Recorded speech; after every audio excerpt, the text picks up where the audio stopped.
జై శ్రీరామ్. శ్రీమాత్రే నమః. శ్రీ గురుభ్యో నమః.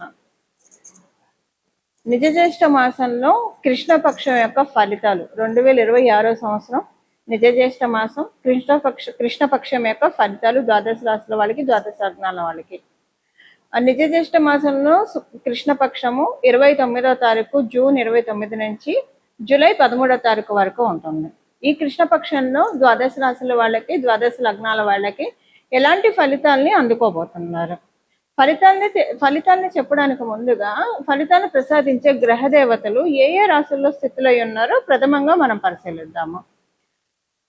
మంగళ సంచారం వృషభ రాశిలో, అలాగే మిథున రాశిలో రవి యొక్క సంచారము, బుధ భగవానుడు ఈ మాసంలో ఈ పక్షంలో వక్రగతిలోకి ఆయన వెళ్తున్నాడు కాబట్టి ఆయన సంచారము ఉభయ రాశుల్లో ఉంటుంది. కర్కాటక రాశి, మిథున రాశిలో ఉంటుంది. కర్కాటక రాశిలో గురు శుక్రుల సంచారము. శుక్రాచార్యుల వారు ఈ పక్షంలో 5వ తారీఖు నుంచి కర్కాటక రాశిలోంచి సింహరాశిలోకి ఆయన పయనాన్ని సాగిస్తారు. కేతుదేవుడు సింహరాశిలో స్థితిలో ఉన్నారు. అలాగే రాహుదేవుడు కుంభరాశి యొక్క స్థితి, శనేశ్వరుడు మీన రాశిలో స్థితిలో ఉన్నారు. ఇవి ఈ పక్షంలో ఉన్న గోచార గ్రహ స్థితులు. ఈ పక్షంలో ఉన్న ఈ గోచార గ్రహస్థితులను అనుసరించి ఈ కృష్ణపక్షంలో నిజ జ్యేష్ఠ మాసంలో ఉన్న ఈ కృష్ణపక్షంలో ద్వాదశ రాశుల వాళ్ళకి, ద్వాదశ లగ్నాల వాళ్ళకి ఎలాంటి ఫలితాలు ఉంటాయో మనం పరిశీలిద్దాం.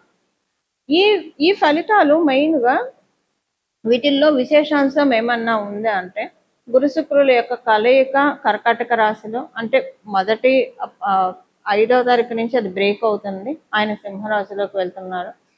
శుక్రకేతువుల యొక్క కలయిక మొదట.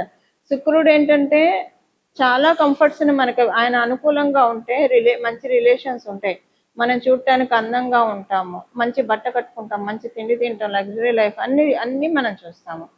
ఆయన వెళ్ళి ధర్మస్థానము, మనకి ధర్మస్థానం అని ఎందుకు చెప్తున్నానంటే కాలపురుషుడు కుండలిలో నుంచి సింహరాశి పంచమ స్థానం కాబట్టి ఒక ధర్మస్థానము, 1, 5, 9 2 ధర్మస్థానాలు.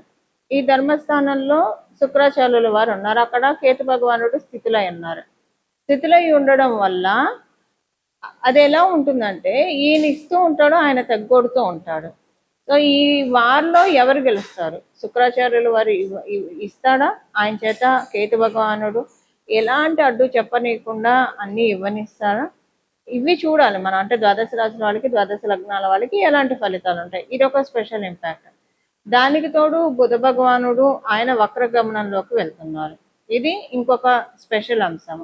అన్నీ ఏది ఎలా ఉన్నా సరే ఓవరాల్గా మనం చూసుకుంటే, ఓవరాల్గా చూస్తే ఈ పక్షంలో ద్వాదశ రాశుల వాళ్ళకి, ద్వాదశ లగ్నాల వాళ్ళకి, అందరికీ 25 నక్షత్రాల వాళ్ళకి, వీళ్ళు వాళ్ళని కాకుండా ప్రతి ఒక్కళ్ళకి గురువు యొక్క బలం ఉండడం, గురువు యొక్క కృప విశేషంగా ఉండడము, ఇది ఒక మేజర్ పాయింట్. అందరికీ కూడా ఒక కీ పాయింట్ అనుకోండి. దీనివల్ల మిగతా గ్రహస్థితులు ఎలాగున్నా కూడా వాటి వల్ల ఎక్కువగా ఇబ్బంది ఉండదు. ఇప్పుడు ఉదాహరణకి ఇప్పుడు మేషరాశిలో పుట్టిన వాళ్ళకి శుక్రుడు మరియు కేతువు యుతి వల్ల సింహరాశిలో సంతానానికి సంబంధించిన ఇబ్బందులు రావచ్చు, సంతానానికి ఆరోగ్య సమస్యలు రావచ్చు. గురు భగవానుడు ఏం చేస్తాడు? ఆయన ఆచ్ఛాదన ఉంది కదా, ఆయన కర్కాటక రాశిలో ఉన్నాడు, సింహరాశిలో వీళ్ళిద్దరు ఉన్నారు. ఆయన ఆచ్ఛాదన ఉంది కాబట్టి ఏదైనా పెద్ద హెల్త్ ప్రాబ్లం వచ్చే చోట చిన్నగా ఆయన చేస్తాడు. అంటే ఒక బాగా హెల్త్ ప్రాబ్లం, ఒక యాక్సిడెంట్, మరి మీ జాతకం ప్రకారం యాక్సిడెంట్ అయ్యేసి ఉంటే కనుక ఏదన్నా చిన్నగా వేలు కోసుకుంటుంది, అలాగా. అంటే చాలా స్వల్పంగా పోనిస్తాడు. అసలంటూ పూర్తిగా ఏది తప్పించుకోలేం, కర్మను అనుభవించాల్సిందే. అలా ఒక్కొక్క రాశి వాళ్ళకి ఒక్కొక్కటి. వీళ్ళు శుక్రకేతువుల యుతి ఒక్కొక్క ప్రాబ్లమ్ని క్రియేట్ చేస్తూ ఉంటే మీ రాశి, మీ లగ్నం ప్రకారం దాన్ని గురు భగవానుడు ఇంటెన్సిటీ తగ్గిస్తాడు. ఇప్పుడు బుధ భగవానుడు కూడా వక్రగమనంలో వెళ్తున్నాడు ఈ పక్షంలో. అది కొన్ని రాశుల వాళ్ళకి మంచిది, చాలా మంచిది. ఏ రాశుల వాళ్ళకి మంచిది? ప్రథమంగా కర్కాటక రాశి వాళ్ళకి మంచిది, ఆయన వక్రగతిలోకి వెళ్ళడము. ధనుసు రాశి వాళ్ళకి మంచిది, మీన రాశి వాళ్ళకి మంచిది. ఇది మేష వృశ్చిక రాశి వాళ్ళకి ఇది న్యూట్రల్గా ఉంటుంది, మంచి ఉండదు, చెడు ఉండదు. అలాగే కుంభరాశి వాళ్ళకి, మకర రాశి వాళ్ళకి మంచి అంటే న్యూట్రల్, మంచి కాదు, వాళ్ళకి కొంచెం ఇబ్బంది ఉంటుంది. అంటే న్యూట్రల్ కంటే కొంచెం బిలో యావరేజ్ ఫలితాలు ఉంటాయి.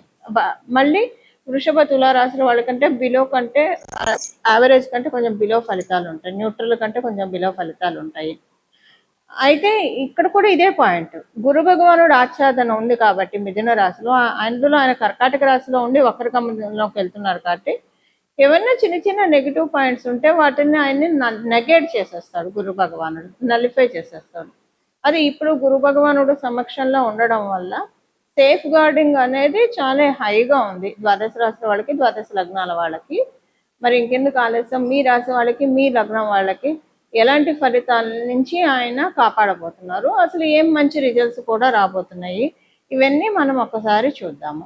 మేషరాశి మేష లగ్నంలో పుట్టిన వాళ్ళకి, మేషరాశిలో పుట్టిన వాళ్ళకి, మేష లగ్నంలో పుట్టిన వాళ్ళకి మీరు కమ్యూనికేషన్స్లో కొంచెం జాగ్రత్తగా ఉండాలి. మీరు ఒకటి కమ్యూనికేట్ చేస్తారో అక్కడ అవతల వాళ్ళకి కమ్యూనికేట్ అయితే అయ్యేది వేరేది కమ్యూనికేట్ అయ్యి కొంచెము మిస్అండర్స్టాండింగ్స్ అవ్వడానికి మిస్అండర్స్టాండింగ్స్ అవుతాయి. కొంచెం జాగ్రత్తగా ఉండండి. మెయిల్ చేసేప్పుడు, టెక్స్ట్ చేసేప్పుడు ఇవి ఇంపార్టెంట్ డాక్యుమెంట్స్ అన్నీ భద్రపరచుకోండి. మీరు ఒక చోట పెడతారు, మర్చిపోతారు, మళ్ళీ మీ కుటుంబ సభ్యుల్ని ఒక మధ్య మీకు వాగ్వివాదం జరుగుతుంది. వాళ్ళకి ఇవ్వలేదని వాళ్ళు అంటారు, వాళ్ళకే ఇచ్చానని మీరు అంటారు. ఇలాగా మిస్ప్లేస్ అయిపోయిందని టెన్షన్ పడతారు. ఎక్కడికైనా వెళ్ళేప్పుడు అవి జాగ్రత్తగా పెట్టుకొని వెళ్ళండి. కన్సర్న్ డాక్యుమెంట్స్ మర్చిపోవడానికి ఛాన్సెస్ ఎక్కువగా ఉంది. ఫ్రెండ్స్ సర్కిల్ తోటి, బంధువర్గంలో కొంత నేమ్ పాడైపోయినట్టు అనిపిస్తుంది. వాళ్ళతోటి మీకు కొన్ని చిక్కులు వచ్చినట్లు అనిపిస్తుంది. ఎందుకు ఎంతసేపు మిమ్మల్నే కార్నర్ చేస్తారు, మిమ్మల్ని అర్థం చేసుకోరు ఎందుకు అన్న బాధ ఉంటుంది. బట్ అగైన్ గురుబలం ఉండడం వల్ల ఇవన్నీ పూర్తిగా చూడరు. ఇప్పుడు ఏంటంటే మీకు ద్వితీయ స్థానంలో మంగళ కూడా సంచారం చేయడం వల్ల మరి నిప్పుకి వాయువు తోడైనట్టు ఉంటుంది. అందువల్ల కొంచెము చుట్టాలతోటి కావచ్చు, ఇరుగు పొరుగు వాళ్ళతోటి కావచ్చు, మీ ఫ్రెండ్స్ తోటి ఎవరితోటైనా సరే ఇబ్బందులు తలెత్తే అవకాశం ఉంది. ఒక చిన్న మిస్అండర్స్టాండింగ్ వచ్చినా వాళ్ళు దాన్ని తిరిగి చాటంత చేసి మీ మీద లేనిపోని కథలల్లి ఇబ్బంది పెడతారు. కాబట్టి కొంత ఆ విషయంలో చూసుకోండి, జాగ్రత్తగా ఉండండి. సంతానానికి సంబంధించి కూడా కొంచెం జాగ్రత్తగా ఉండాలి. ఎవరైనా మీరు మేషరాశి మేష లగ్నంలో పుట్టి సంతానం కోసం ప్రయత్నిస్తూ ఉంటే ఈ పక్షంలో ప్రయత్నించకపోవడమే మంచిది. మీరు గర్భవతులైతే కొంచెం భగవద్ ఆరాధన చేసుకొని ప్రశాంతంగా ఉండడానికి ప్రయత్నించండి.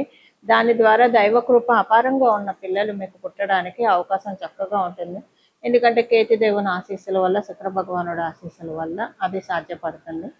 సంతానం యొక్క ఆరోగ్యము స్వల్పంగా ఇబ్బంది కలిగించవచ్చు, లేదా సంతానము వల్ల మీకు కొంత చెడ్డ పేరన్నా వస్తుంది. ఈ రెండిట్లో ఏదన్నా ఉంటుంది. రెండు ఉండవు. ఆరోగ్య సమస్య ఉంటే వాళ్ళ వల్ల చెడ్డ పేరు రాదు, చెడ్డ పేరు వస్తే ఆరోగ్య సమస్య ఉండదు. బట్ ఇది నేను ఇందాక చెప్పినట్టు గురుబలం ఉండడం వల్ల ఎంతలో పోవాల్సిందో ఇంతలో పోయిందని మీకు అర్థం అవుతుంది ఆ విషయము. ఇవి ఈ పక్షం యొక్క ఫలితాలు మేషరాశి మేష లగ్నంలో పుట్టిన వాళ్ళకి. ఈ పక్షంలో నేను ఆల్రెడీ మీకు మొదట్లోనే చెప్పాను, గురుబలం చాలా అధికంగా ఉంది కాబట్టి అమ్మవారిని గురుమూర్తి రూపంలో ఆరాధించాలి. అంటే ఎలా ఆరాధిస్తారు?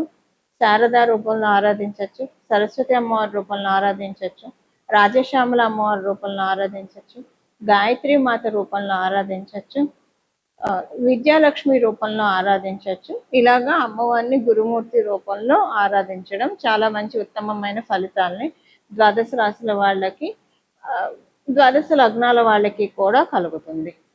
అలా అమ్మవారి యొక్క ఆరాధన చాలా మెయిన్గా ఉంటుంది.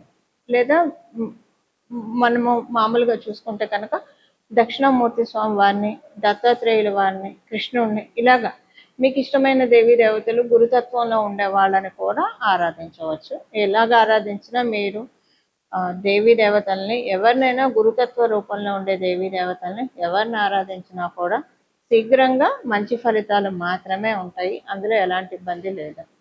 ఇలా మీకు ఇష్టమైనది, ఇప్పుడు ఇంకా దీంట్లో నేను ఇదే ఆరాధించండి అని చెప్పను, మీకు ఇష్టమైన దేవత ఆరాధన చేసుకుంటే ప్రతిరోజు కూడా మీకు వీలుంటే తల్లిదండ్రుల ఆశీస్సులు తీసుకోండి. తల్లిదండ్రులు ప్రథమ గురువులు కాబట్టి వారి ఆశీస్సులు తీసుకోవడం చాలా సత్ఫలితాలను వస్తాయి.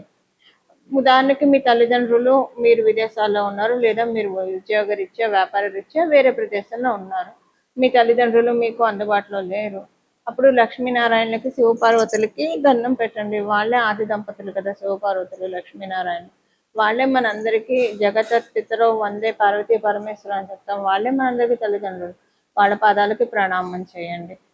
కుదిరితే కనుక దేవీ దేవతల గుళ్ళ చుట్టూ ప్రదక్షిణాలు చేయండి. ఎన్ని ప్రదక్షిణాలు వీలైతే అన్ని ప్రదక్షిణాలు చేయండి. ఇలా ఇవన్నీ చేస్తే కనుక ఈ పక్షం అంతా కూడా దైవ బలాన్ని ఇంకా క్రోడీకరించుకోవడానికి చక్కటి సదావకాశం గోచార రీత్యా మనందరికీ కూడా కలుగుతాయి. ఇలా మనందరం కూడా గురువు యొక్క కృపని పొందాలని చెప్పి, గురువు యొక్క కృపతోటి మన జీవితాన్ని ఆనందమయం చేసుకోవాలని మనస్ఫూర్తిగా మనందరి తరఫున గురుమూర్తిని ప్రార్థిస్తూ మంగళం. నమో భగవతే వాసుదేవాయ.